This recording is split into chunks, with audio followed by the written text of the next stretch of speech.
Have you ever wondered how your computer works? How does it translate your clicks and keystrokes into actions?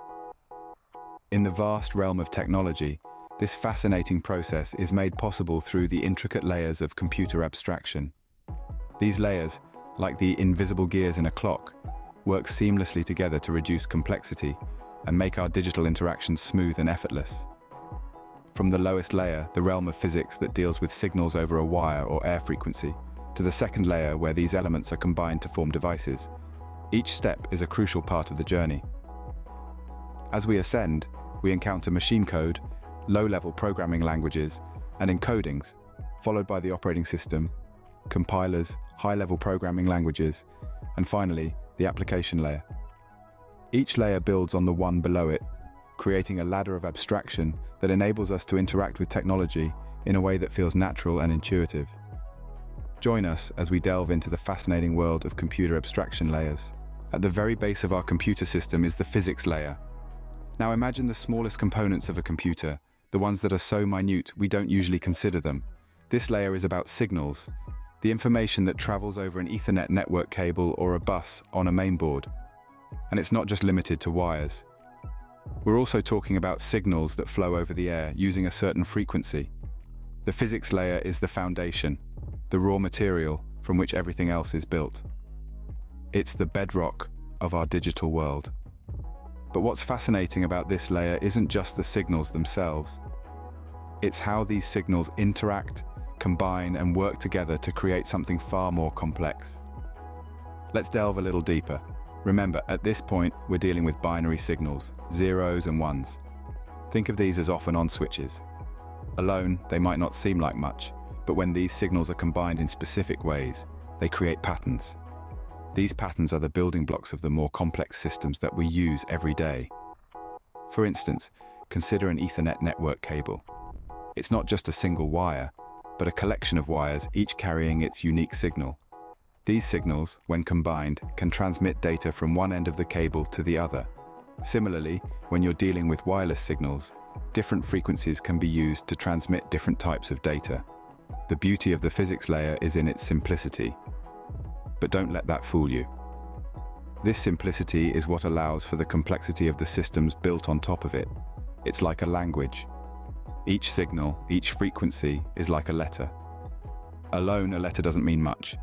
But when you start combining letters, you can create words, sentences, and entire stories. So that's the physics layer. It's where everything begins. It's the language that all our devices, from the smallest microchip to the largest supercomputer, use to communicate and function. Next, we'll see how these elements form devices. Building on the physics layer, we have the devices layer. It's quite exciting, really. We start with the elements of the physics layer, signals over wires, across a network cable, or through the air on certain frequencies. These elements are then combined to create a device. Picture a half adder, one of the simplest devices. It performs a basic function in computing, adding 2 binary digits. It's a fundamental building block in the creation of more complex devices. It's like the atom of the computing world. Now let's expand our vision. Imagine a fully fledged processor. This isn't just a single atom, it's an entire universe teeming with activity. Each component within the processor, from the control unit to the arithmetic logic unit, works in harmony to execute instructions and carry out operations. Then, we have application-specific integrated circuits, or ASICs for short. These are specialized devices designed to perform a specific function. They're like the specialists in a team, each with a unique role and expertise. You'll find them in a range of equipment, including switches and routers. This devices layer is crucial. It's the bedrock upon which we build our computing systems. It's the tangible, physical manifestation of our digital world. Without it, we wouldn't have the machines to run our code, the servers to host our websites, or the devices to connect us to the vast expanse of the internet. The devices layer is where the ethereal concepts of the physics layer take on a concrete form.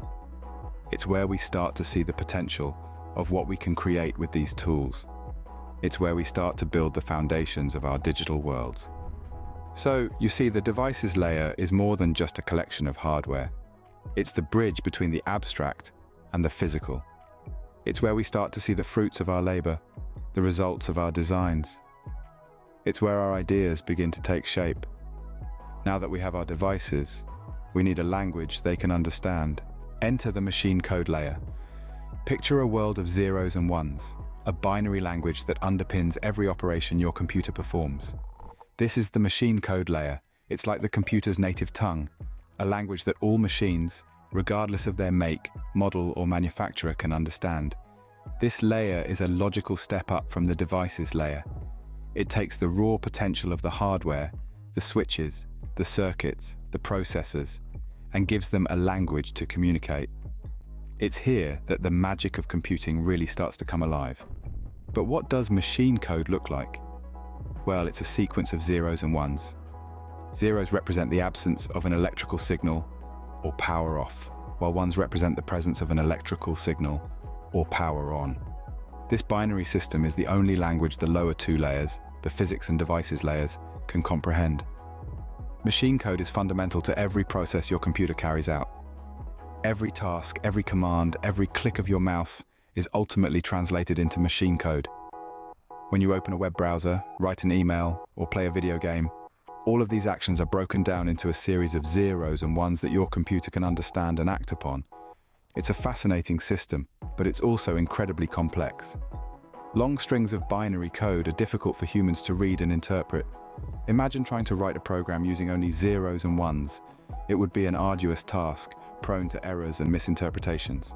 That's why we need abstractions. We need ways to simplify and streamline the process of communicating with our machines. We need languages that are closer to our own, that can be easily understood and manipulated by human programmers. This is where the next layer comes in. As we move up the abstraction hierarchy, we start to deal with more human-friendly ways of interacting with our computers. We start to use encodings and low-level programming languages, which translate our commands into machine code. But binary is hard for humans to read, so we need to abstract it further. So let's venture into the next layer, where we'll see how we make sense of this binary world. Making machine code more human-friendly, we have low-level programming languages and encodings.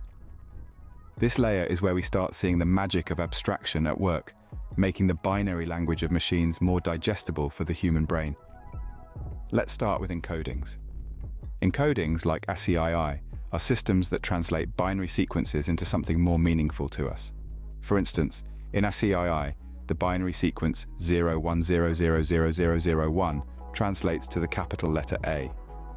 This seemingly simple translation opens up a whole new world of possibilities. It allows us to communicate with machines using symbols we understand, like the letters of the alphabet, digits, and punctuation marks. Next, we have low-level programming languages, often implemented as instruction set architectures and referred to as assembly code. If you think of machine code as the raw, unprocessed ingredients, assembly code is the recipe. It's still close to the machine's language, but it starts to look a bit more like something we can understand. Assembly code uses mnemonics, abbreviations that stand for machine operations. For example, add for addition, load for loading data, jump for jumping to another part of the code. These mnemonics represent binary sequences, but they're much easier for us to read and write. By abstracting the binary code into assembly language, we're making it easier to work with, but remember, it's still a low-level language. It's closer to the machine's language than to ours. The instructions are specific and detailed, much like giving step-by-step directions. The beauty of this layer of abstraction is that it allows us to start interacting with the machine. We're no longer dealing with long sequences of ones and zeros. We're starting to use symbols and abbreviations that make sense to us, and because of this, we can start to create more complex instructions and programs. This layer is a stepping stone, bridging the gap between machine language and human language. It's a translator, converting our thoughts and intentions into instructions a machine can understand. Still, managing all these components can be a task. That's where our next layer comes in. The operating system layer, the unsung hero of our computer system. Let's take a moment to appreciate this crucial layer that often goes unnoticed. The operating system layer is, in essence, the orchestra conductor of our computer systems. It unifies the elements from the previous abstraction layers, ensuring they all play their parts in harmony. Think about it. When you're working on a document, playing a game, or browsing the web, you're not giving any thought to the intricate dance of ones and zeros happening behind the scenes. And why should you? That's where the operating system comes in. The operating system is like a super efficient personal assistant, taking care of a multitude of tasks, so you don't have to. It manages the computer's memory, ensuring that data is stored and retrieved efficiently. It handles input and output operations, facilitating communication between the user and the computer. It also manages system resources, allocating CPU time and other resources to different tasks based on their priority and need. Now let's talk about device drivers. These are essentially translators facilitating communication between the operating system and the hardware devices. Whether it's a printer, a keyboard, or a hard disk, the device driver ensures the operating system can interact with it seamlessly. Another key role of the operating system is process management. When you run a program, the operating system creates a process for it, allocating resources and keeping track of its execution. It's like a meticulous project manager, ensuring each task is completed efficiently and on time. And let's not forget about security. The operating system also acts as a gatekeeper, protecting your computer from viruses and other malicious software. It manages user access, ensuring that only authorized users can access certain files and applications. In short, the operating system layer is the linchpin that holds everything together. It takes the complexity of the lower layers and presents it to us in a simple, user-friendly interface. So next time you effortlessly navigate your computer, remember to tip your hat to the unsung hero, the operating system layer. But how does our code get translated into machine language? The compiler layer, the translator of the computer world. Picture this. You've written a beautiful piece of source code. It's elegant, efficient, and does exactly what you want it to do. But there's a problem. Your computer doesn't speak the same language you do. It doesn't understand your source code. Enter the compiler layer. Compiler layer is the bridge between human and machine.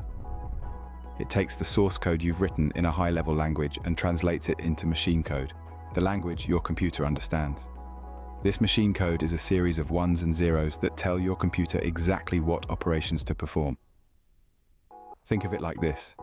If you were visiting a foreign country and didn't speak the language, you'd need a translator to communicate effectively. The compiler layer is that translator for your computer, taking the human-friendly code you've written and turning it into machine-friendly code. Now you may be wondering, why don't we just write in machine code to begin with? Well, while it's technically possible, it's incredibly complex and time-consuming. High-level languages were developed to make coding more accessible and efficient for humans. They allow us to write code that's easier to read, write, and understand. To be useful, this code must be translated into machine code, and that's where the compiler layer comes in. The compiler takes your high-level code and breaks it down, translating it into the binary language of ones and zeros that your computer understands. A critical layer in the abstraction process, enabling us to create complex, functional software without having to worry about the nitty-gritty details of machine language. By handling the translation process, the compiler layer allows us to focus on the bigger picture, creating effective, efficient code. The compiler layer serves a crucial function in the world of computing. It's the translator, the bridge between human and machine, enabling us to write code that's both human-friendly and machine-readable. Now that we can write and translate code, let's move to more human-friendly programming languages. High-level programming languages, bringing code closer to the human language. A leap away from the cryptic machine code and assembly language, high-level programming languages are designed to simplify the coding process. Tools like C and Python are a part of this category. Let's dive into the world of C first. Developed in the early 70s, C is a high-level language that still maintains a close relationship with the machine's hardware. It's like the interpreter who speaks both the human and machine tongues, bridging the communication gap. C is widely used in system programming, building operating systems, and developing other languages. It provides control and efficiency, but with that power comes complexity, making it a bit tricky for beginners. On the flip side, we have Python, the friendly neighbor of the programming world. Python is known for its simplicity and readability, often compared to English for its intuitive syntax. It's like the friendly tour guide, making newcomers feel welcome in the programming universe. Python is versatile, used for web development, data analysis, artificial intelligence, and more. Its simplicity does not compromise its power, making it a favorite among beginners and experts alike. Both C and Python despite their differences, aim to make coding more accessible and efficient. They act as intermediaries, translating human instructions into a language the machine understands. This simplifies the process, reducing the need for programmers to grapple with the intricacies of machine code or assembly language. It's like having a personal translator, making foreign conversations effortless. In essence, high-level programming languages are the unsung heroes of the coding world. They bring code closer to human language, making it more approachable and less of an alien concept. They democratize programming, opening the door for more people to bring their ideas to life through code. But what about the interfaces we use every day? Finally, we reach the application layer, where users interact with the system. This is the ninth and topmost layer of abstraction in a computer system. It's where the magic happens, where all the hard work of the lower layers comes to fruition, presenting a user-friendly interface that most of us are familiar with. The application layer includes command line interfaces like Bash or PowerShell. These are text-based interfaces where users type in commands to perform tasks. While they may seem a bit intimidating at first, especially to those used to graphical interfaces, they are incredibly powerful tools, giving users direct control over the operating system. But there's more to the application layer than just command line interfaces. It's also where you'll find the graphical user interface software that we're all familiar with. These are the programs and applications we interact with on a daily basis, from web browsers like Chrome or Firefox, to word processors like Microsoft Word, to video games, and everything in between. This layer is vital because it bridges the gap between the complex world of computer systems and the user. It transforms the intricate operations of the lower layers into a format that's easy for us to understand and interact with. It's what makes computing accessible and usable to the masses. The application layer is also where we see the most diversity and creativity. Developers can create a vast array of applications, tailored to meet specific needs or solve unique problems. There's an app for just about everything these days, from tracking your fitness, to managing your finances, to keeping you entertained. So, while the lower layers lay the groundwork, turning electrical signals into machine code and then into a functioning operating system, it's the application layer that brings it all together. It's the layer that takes that foundation and builds upon it, creating the tools and applications that we use every day. So there you have it, the 9 layers of abstraction in a computer system. Each layer playing its part, building upon the layers beneath it to deliver the user-friendly computing experience we all rely on. From the physics layer to the application layer, each plays a vital part in making our computer systems work. We've journeyed from the raw signals passing through wires and air, to the formation of devices, and then to the intricate dance of machine code. We've seen how low-level programming languages and encodings simplify binary sequences into something we can comprehend, and how operating systems manage the complex interplay of hardware components, so we don't have to. We've explored how compilers translate human-written source code into machine code, and how high-level programming languages like C bridge the gap between us and the machine. Finally, we arrived at the application layer, where user-friendly interfaces and programs reside. Understanding these layers of abstraction is not just academic, it's the key to truly grasping how our digital world operates. Next time you use your computer, remember the layers of abstraction that make it all possible.